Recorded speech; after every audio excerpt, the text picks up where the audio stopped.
Welcome back, Spokane, to another episode of Ever Real Talks. I am Jessica Side. And I'm Matt Side. And we are back from our vacation. We went on a vacation. You might have noticed that we replayed some of our favorite episodes over the last year or so. Yeah. While we were gone.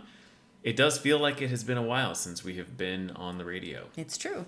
We had a wonderful time. I'll just let you know we did hit a couple of national parks. So we went to Crater Lake National Park. We towed our trailer 2,000 miles around the Northwest. I'm pretty proud of that number. I know you are. I keep hearing it crop up in different conversations that you're having. But we did Crater Lake. I mean, obviously we had other places in between, but Crater Lake and the Grand Tetons were the Grand Teton National Park were our main stops, and it was really great. It was a great time. We can't Bend. We stopped in Bend on the way to Crater. Okay, you're going to tell them not the whole schedule? schedule? No, not the whole schedule, but you can't go through Bend without saying something about it, because Bend is super cool. It is super cool. You know what else is super cool? Well, not Spokane today. No, it's very hot. We have a featured listing that I wanted to talk about. So this one is actually a little far away from Spokane proper, but not too far away. But it's all perspective. If you're listening to us in California, it's not even a commute to work for you. So it is in Lind, Washington. It is 206 East 6th. It's a 4-bedroom, 2-bath. It's almost a quarter acre. Matt, what do you know that's special about Lind, Washington? Well, a couple of things. Okay. Because most people know that my family is from Odessa. Right. Which, if you're driving down I-90, it's the Lind-Odessa exit. You see that on the big green sign. Mm-hmm. But one of the really cool things they do in Lind is the Combine Demolition Derby. Oh. It's the official home of the Combine Demolition Derby. That's just absolutely fantastic. If you don't know what that is, a combine is the big tractor that harvests the wheat, and so then they're driving them around and smashing them into each other. So I did go to a demolition derby in Odessa for one of the... Not a combine one, though. Just not a car. Combine, just a car one. But I'm just saying they do that, too, on their Deutsches Fest. So, anyway. Demolition derbies are a lot of fun, especially if you're just watching. Yeah. Okay, so let me just tell you a couple of things about the property. I mentioned it's a 4-bedroom, 2-bath. It's over 2,500. It's 2,550 as far as the square footage goes. That's upstairs with 1,200, downstairs with 1,200. I know it's more than 1,200. It's got beautiful wood floors. It's got a new roof, central AC. It's right around the corner from the town park. It's only 15 minutes away from Ritzville. And then, of course, it's about 90 minutes away from Spokane. Yeah, and the cool thing about being so close to the parks, and I think just, again, remembering small town USA, right? Yes. Like growing up again in Odessa, the park was where the pool was. Yes. And I mean, it's just... it's where you have your family. We've done family reunions there in the park, and the kids have something to do while you're family reunioning it up. Yeah, anyway. Great little house. Super. What was the price again? Oh, sorry, $199,000. Yeah, so that's the super greatest attractive. thing about it. That's the best part of it. All right, Matt, take us into some real estate. Let's Tell talk me about real the estate. market. It's been a while since we've talked real estate. Well, the NAR, National Association of Realtors, came out with a special report in our July periodical that they kick out. And the big headline on the front page was housing shortage. Took them a while to figure that out. You're like, ooh, really? Special report. There's not enough housing. Couple of things. So the NAR chief economist Lawrence Yoon said, and this is a quote from the article, 2021 is likely to have the most acute shortage of homes for sale in history. Wow. Yeah, that's a pretty big deal. That's a big statement for them to make. And I thought I wrote it down, but I don't think I'm seeing it not in my notes, but I believe April had the lowest days on market ever recorded, average in the United States. Wow. Lowest number of days on market. So it's not just Spokane. Feeling it in Spokane big time, but we're feeling it around the country. And the Great Recession was a huge part of that because there was a glut of inventory, and then everybody shut down, and we really have been behind millions of units of housing ever since. So, in 2019, I think they said it was over 2 million units of housing short, and then another 2 million on top of that. So we're about 4 million units short, according to what the report was saying. I also heard somebody in real estate that I was talking to yesterday telling me about a graph that he was seeing where the basically was like a consumer opinion poll polling sellers as to best time to be a seller and buyers as to when it would be a best time to be a buyer. And they've obviously they've been going like this, right? Apart. So sellers are saying this is the best time to be a seller, and basically buyers saying this is the worst time to be a buyer. But the graph, and this might be wrong for the camera because you don't go from right to left, but it has done this. Right. And it's really gotten the to the point that separation is so the divergence has become really intense. For our radio show people, one hand went straight up and one hand went straight down. So kind of this hockey stick, right, movement on the graph to the point that the sellers they're just moving directly apart from each other now rather than kind of down the path. So, and then this week also, Mayor Woodward declared a housing emergency. Mayor Nadine Woodward proclaimed a housing emergency in Spokane, announced a lengthy set of actions to address the need for additional inventory and access. I think... Do you have any details on what that plan is? I do have. I have some You're going to details. talk about it? Yeah, I'm going to talk about it a little bit. So basically more than 24 priority actions. And, the declaration of housing emergencies or health emergencies or things like that are really a government leader's way of saying something needs to be done. I'm going to make this declaration. Right. And because of all these things, therefore I say we will begin to do this. So, so about 24 priority actions. There are actions related to staffing, code requirements, and community engagement are kind of the initial steps. And I'll just read a quote from her. "We are at a crossroads in our community, and with this proclamation, I'm taking immediate action to address the critical housing needs in our city." So let's just talk about some of the notable administrative actions that will be included. So reducing the full route plan review timeline for residential projects from about 6 weeks currently to 2 weeks by September 30th. If it's taking 6 weeks right now for the plan reviews, she's saying get it down to 2. Wow. Which means they have to have more staff. Yep. Which is bullet point number 2. Prioritizing hiring to focus on delivering housing outcomes. I thought this was really interesting. Expanding the use of consultants to augment staff and more quickly accommodate the record volume of development and building activity. So instead of hiring full-time staff members, basically subcontracting out to consultants so that they can quickly or immediately bolster the number of people that are able to run through review because it's a lot stuff. Harder to hire people. Hire them with the idea that eventually you might need to let them go, or or what is the training process for the city of Spokane? So that was one of the priorities. Developing a framework that streamlines the incentives and incentivizes. Easy for him to say. Developing a framework that streamlines and incentivizes the conversion of commercial spaces into residential and mixed use. Oh, okay. So again, some of this is vague, and I think if you dive into the City of Spokane's website, you'll get a little bit more.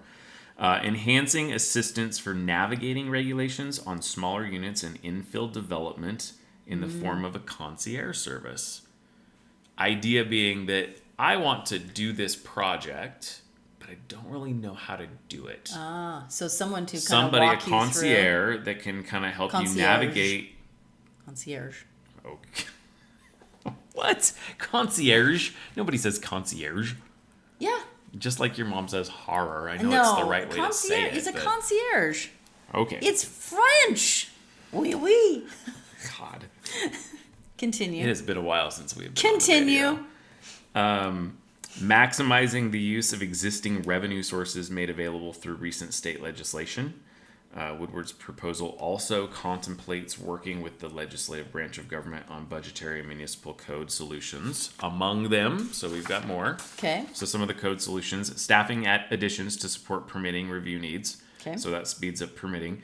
Amending land use requirements, including parking and setback considerations to increase the number of attached residential units to greater than 2 outside of a planned unit development. Reducing fees. So the next one, reducing fees on simple plan review processes, appropriating funds to continue and expand incentive programs to meet strategic investment needs. And then we've talked about this, and so this is exciting to me, loosening restrictions on accessory dwelling units to reduce parking requirements, remove owner occupancy requirements, add flexibility for size and dimensions, reduce some fees, and allow them in all residential zones. Wow. Now, how long do these? I mean, that's a lot of. Those are proposals, right? She still has to take those to the city council. The announcement follows months of gathering ideas, input, and feedback from experts and stakeholders. Woodward has also worked with the city council to develop a joint list of priorities. Many of the priorities outlined in Woodward's plan are expected to be considered by the city council during its legislative meeting, which happened earlier this week. So I don't know the results of that. Oh wow! Okay. So I mean, I don't think that I think everybody understands. She has been working on it. It's not like this was just an idea she had Tuesday morning. And she doesn't want to announce all this stuff and then not have any buy-in from the city council. She's got buy-in from the city council. Yeah, there's obviously going to be stuff to work through. Sure. The idea being, I kind of summarized all of this: reduce timelines and the red tape to move things faster, and loosen restrictions for more infill and density, and then have the staffing to support that, the concierge. Like that, somebody like that if you're trying to do an additional dwelling unit, an ADU in your property, you don't really know where to start. Wouldn't it be nice to be able to call somebody and say, hey, here's what I'd like to do? Or they're saying, I've got here's this the first thing you property need to do. Yeah. that I'd like to build some multi-housing on. Can I do that here? Right. So I think that I think it's good.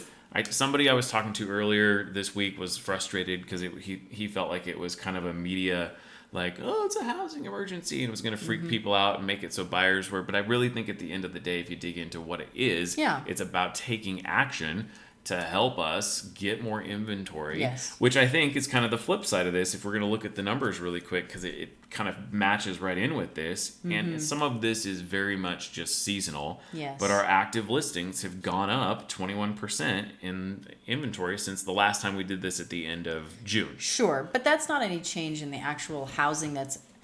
I think that is seasonal. I think we've talked about this. It probably is, yeah. I mean, August is always a time that you're going to have a dip because people are like, let's just get into school.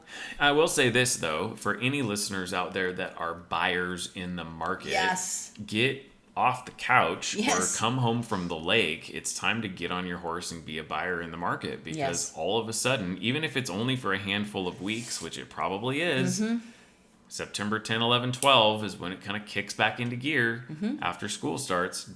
This could be the opportunity to not have to be one of a dozen offers on a property. Absolutely true. Which means you could actually offer a little bit less, or you could just offer a list price, get it closed. List price? What? That's crazy. So you're a madman. Just, no, that's really, really good. Please listen to that. If you are a buyer, you know someone who is a buyer and they have been discouraged and they have let off the gas pedal, this is the moment to get back in the market and find a property. I know of some right off the top of my head that are available right now and are great houses. Yeah, just so last before I kick it back over to you, just as far as some of the numbers, median active list price in the MLS right now is $415,000. The median. That's like. I'm sorry. We grew up in Spokane. What's going on here? A year ago we were like, a month ago was 400,000. So what's the median sold is 361. 361. Okay, that is $60,000 more than last year. Maybe at the beginning of last year, but still, that's a lot. Which makes sense. That's 20%, right? I know, it's nuts. I mean, that's what the market has gone up. So okay. Anyway, you've got some interesting stuff for us, I think, on the agenda today. So here's the deal. Before we get into your stuff, just really quick. High level, scratching the surface. If you're listening or watching us and you want more detail, you want an advisor to get on the phone with you, message us on the social media, call us, email us, whatever. Just want to offer that before we kick it over into what you're doing. That's 509-62-HOUSE. That's all you need to know. Yeah. Okay. So I started down this road of talking about planning. Okay. So we do a few things here, right? We talk about the market. Okay. We talk about history. We talk about Spokane, things that are happening now, things that have happened in the past, all of those things. And then we talk about being a buyer, being a seller, getting loans, those kinds of things. But also every once in a while, I like to touch on just living in your home. So not about selling, not about buying, but actually enjoying the biggest asset in your life. So that's good. Ultimately, I want to get to remodeling or reworking your master bedroom. That is what we call the primary bedroom. I was trying to change my verbiage on that. So primary bedroom. But as I started like working on that, I realized, we kind of have to go a little bit like a wider spectrum to talk about. So this is going to be a 2-part series, maybe even a 3-part series, not 100% sure. Depends on how long-winded she gets. That is correct. No, it depends on how often he interrupts me. No, I like the interruptions, baby. So we're going to talk about your primary bedroom and how best way to prepare to remodel it. But I want to rewind, and I want to talk about design styles and the different types of design styles, because that's a big part of when you make a decision to do your room. You kind of need to know what kind of style you want to go to. So I found a lot of this information. I'm going to just give credit where credit is due. Nick Lewis on YouTube. I got a lot of information from him, and then I did my own research and added and kind of got some more perspectives on these different design styles. So are you ready, Matthew? Man, I am so stoked right now. It's ridiculous. Design styles. Design styles. Here we go. Woo! So the first design style that we're going to talk about is traditional design. Now, traditional that's design. That's my favorite one. Now, I will ask you at the end what you think your favorite is. I'm very curious. But taking cues from the 1800s and 1900s, that is not advised in most situations. Stop. Actually, 18th and 19th centuries. So, that's not exactly the same as the 1900s and 1800s, but that's 1700s and 1800s. That's very true. That's correct. So, if you think about a Queen Anne chair, do you know what a Queen Anne chair is? Is it kind of like a throne? Yeah, yes, like a baby throne, and it's got the buttons in the back, and it's got the rounded stuff, and it's got legs that are kind of ornate, and that kind of a thing. I've got a basic That idea. is kind of, if you I've think seen of them that, in museums. that is kind of like a great way to think about traditional style. Okay. It's the Queen Anne chair. Okay. It's kind of considered a little old-fashioned. Okay, like a lot of people might think it's old-fashioned. You get beige, a lot of beige, a lot of cream. They incorporate classic art and antiques. Okay. There's detailed woodworking. There's carved moldings. So a lot of woodwork and carved moldings. Okay, I'm starting to form the picture of this place. Like maybe like box beams in a... Yes. That would absolutely be part of it. Now, obviously, we're talking about more than just the structural thing of a house. We're talking about how you decorate that house. Sure, but woodworking is both structural and decor. Correct. So old homes in Spokane would tend to lead a lot of people to this design style. Is this different than Victorian? Like, because Victorian is like a Victorian similar. era. Yes, okay. I think you would consider it very, very similar. Okay. I think of Victorian being just a little more floofy, but yes, you're going to be... Victorian is a floofy traditional. Yeah, let's say that. All right, the next design style is farmhouse. Now, here's a cool thing, is that I looked up the farmhouse style, and let me tell you all the different types of farmhouses. Oh, there's more than one. Well, if you start thinking about it, you go, oh, yeah, that makes sense. You have the French farmhouse. So you got roosters and, like those old French things. When you think about like a farmhouse in France, it's definitely very different than a farmhouse in the United States. So you have farmhouse, French farmhouse, Scandinavian farmhouse, rustic, modern, coastal, colonial, and traditional, and industrial. So all kinds of possibilities for farmhouse. We're going to just talk about a couple. So we're going to talk about traditional farmhouse. That's going to be your more rustic farmhouse. Okay. So you're going to have barn doors, shiplap, butcher block, farmhouse sink. That's very popular these days. A modern farmhouse is going to be similar to that. However, there's going to be more modern lighting, a little bit more modern furniture. They might have, a barn door, but they might like paint it with a high gloss of something. But generally speaking, you're talking very comfortable, natural, and rural lifestyle farmhouse. Boho or bohemian. Boho. Yeah, he's not into design that much, but it's a big thing right now. So this borrows a lot from like a Moroccan style. It by its nature, it has a lack of structure. These are some things I looked up and I got these. Lack of structure and carefree layers of pattern, texture, and color. Because of the carefree attitude, they don't have a lot of hard and fast rules. I just thought this, as I was reading through this, I asked my kids, hey, what's the name of that place in Lego Movie? It's Cloud Cuckoo Land, where there are no rules.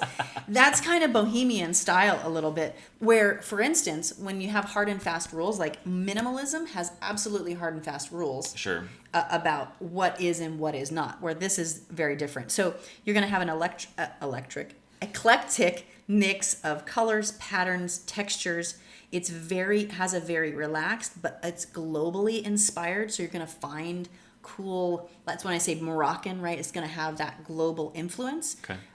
Big, bold patterns in your rugs, plants, and always funky, unique elements. These are the kind of people that are going to find a craftsman and then get that from that craftsman, and nobody else is going to have that exact same thing in their home. Sure. Okay. So it's laid back, funky vibe. I totally can picture this. Yeah, it's I kind of like it. Then you have industrial, okay? And this is interesting because some of these have real interesting histories to it. And this is born out of old barns, warehouses, industrial buildings, churches being converted into living spaces. So when we're talking about Nadine Woodward making more commercial spaces into residential, you're probably going to see a lot of industrial design inside of those buildings because it kind of works because it's very much a factory feel. It's got concrete, black wrought iron, raw iron is very popular, dark woods, brickwork, and the more distressed, the better.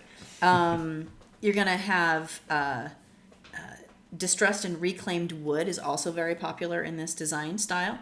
And you keep structural elements exposed. So your ceiling is exposed. You've got your you can see your venting up there, all of that. Yeah. So it's pretty cool. Yeah, you like that. I like that guy. Yes, you do. I do like that guy. Now, minimalist design style. This is function first. Absolutely. If it doesn't serve a purpose, you get rid of it. It is very stripped down. It's actually more like a way of thinking it's not just a design style, it's kind of a lifestyle, very much so. Sure, because you can't survive in that design style if you don't have a similar lifestyle. You have to have a mindset because you don't have a lot of stuff. The Queen Anne chair with all its curves, a minimalist would say you can get the same thing with the same function with much cleaner lines. So it's simple on the eye and easier to clean, right? Like it's just a simpler version of that. Your space can look bigger on smaller budgets, so it can be a good thing for people who... Smaller spaces? Or just have less money to spend? Both. Oh. Yeah. And it can be a tad bit boring because is art necessary? I don't know. So there's some... Maybe minimalist art. Maybe so. It's an interesting... And when you really get into super minimalist stuff, it's pretty intense. So that's... Ethan would love that. He might. There's a lot of discipline involved in it. Yeah, then he What do you wouldn't care think, for it Ethan? too much. You disciplined enough for it? All right. We've got a few more. We've got 5 more here. Okay. All right. So Scandinavian design, functionality, simplicity, and craftsmanship. And I thought about this and I realized, this design style is literally the descendants of the Vikings. And we just went to a museum where they talked about the Vikings and what was one of the most important things. They had helmets, but what was on the helmets? How many villages they pillaged? Oh, for heaven's sake. The jewels. Unique craftsmanship. I realized I was going to get quizzed on I'm the like, museum. honey, we read all the stuff, but one of the main things in their society was craftsmanship. So you're not just going to have a sword, you're going to have a sword that has such ornate design to it. Okay. So it's I just think that's super, super interesting that those two things are connected. Very light toned woods, so ash and beech wood, earthy tones. The textiles that they use would be wool, linen, leather, and glass. So obviously a lot of people know Scandinavian design from IKEA, original type. IKEA definitely does a lot of different things. They've got a little bit of modern, but they have a lot of Scandinavian, and they even have some boho there as well. Now, next one, mid-century modern design. One of my favorites. You like that one, I for do sure. love it. The style is from the 50s and 60s. Here's the interesting history. Remember I said that some of these had some cool history. This happened right after World War II, when we had made serious advancements in technology, and those advancements gave us new materials, and manufacturing became now available to these designers. So everything was traditional design, everything. And it was made, one at a time, right? Right, Now, because it was a guy making it in his workshop. Correct. So it changed the game completely. So we started using plastics and vinyls, and we were able to mold those plastics into tables with the pedestals and the, the Interesting. scoop chairs and all those kinds of things.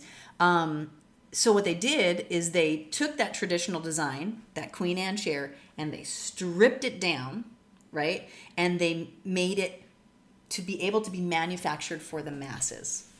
Okay? Something that exemplifies this whole look is the Ames chair, which if you know what the Ames... If I showed it to you, I would for know sure it. know. I've heard of it. Those I of just you can't who remember. used to watch Frasier, that was like his special chair that he loved, that his dad right, kind I know of what you're talking displaced. It's beautiful. It's got wood around the back, and then the cushion on the front, and then it's got an ottoman. And you can also see a little bit of space influence in a lot of the stuff, because this When you say space, you mean like outer space? outer space, like, had definitely, like, you feel like some things could be inside of. Sure, like an egg chair. Yes, type yes, of a thing. exactly.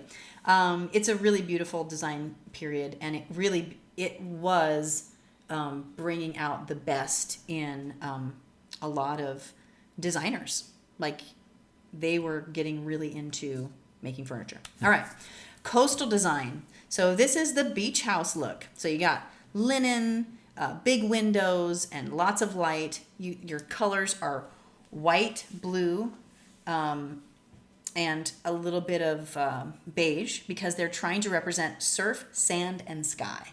Interesting. Yeah, and so you're also going to have like seashells. I mean, these kind of designs fit into their area. Yes, it's they do. not like having a beach house in the middle of town would be weird. I think so. Some people will do it, but it's also called a Hamptons look, because in New York, the Hamptons, people go to the Hamptons, but I believe it's all close to the water. Sure. So some people you could get away with it, but I would not be comfortable in it. I would feel uncomfortable, I suppose like if you're not on one relaxed. of our local lakes, you could probably get away You might with get it away with easily. it. You can also incorporate what I would call nautical design, and that would add rope, nautical art, and instruments. But technically, I think it's its own design style, but I think that it kind of incorporates There's enough nicely. similarity there. Yeah. You can combine it on this I just show. thought it was interesting when they said it represents surf, sand, and sky. I was like, oh, that makes a lot of sense, Yeah. the color palette that's there.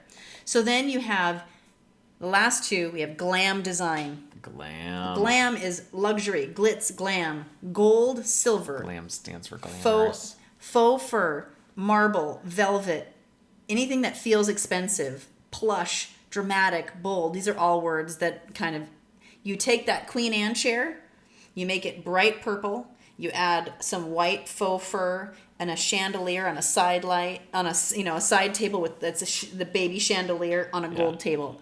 That is your glam design. Hard pass. I know, it's not my thing, but I do know some people that really pull it off super well.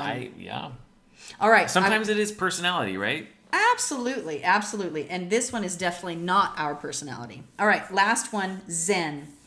Zen design, bamboo. It's light and space. I thought that was very interesting. It's about space. Natural wood, silks, basic. It's very basic functionality. It has a little bit of minimalism in there. It's relaxing. It's meditative. And you do not want to distract, not too much to distract you from a meditative state. It has minimal elements. It's near monastic in its rejection of clutter. And it's visually balanced and appealing. So that is your Zen. So those are the design styles. That's the start of our talk about redesigning your primary bedroom. And we will be back next week with that. You all Thanks, have everybody. a wonderful Have day. a great hot Saturday afternoon. We'll see you next week. Bye.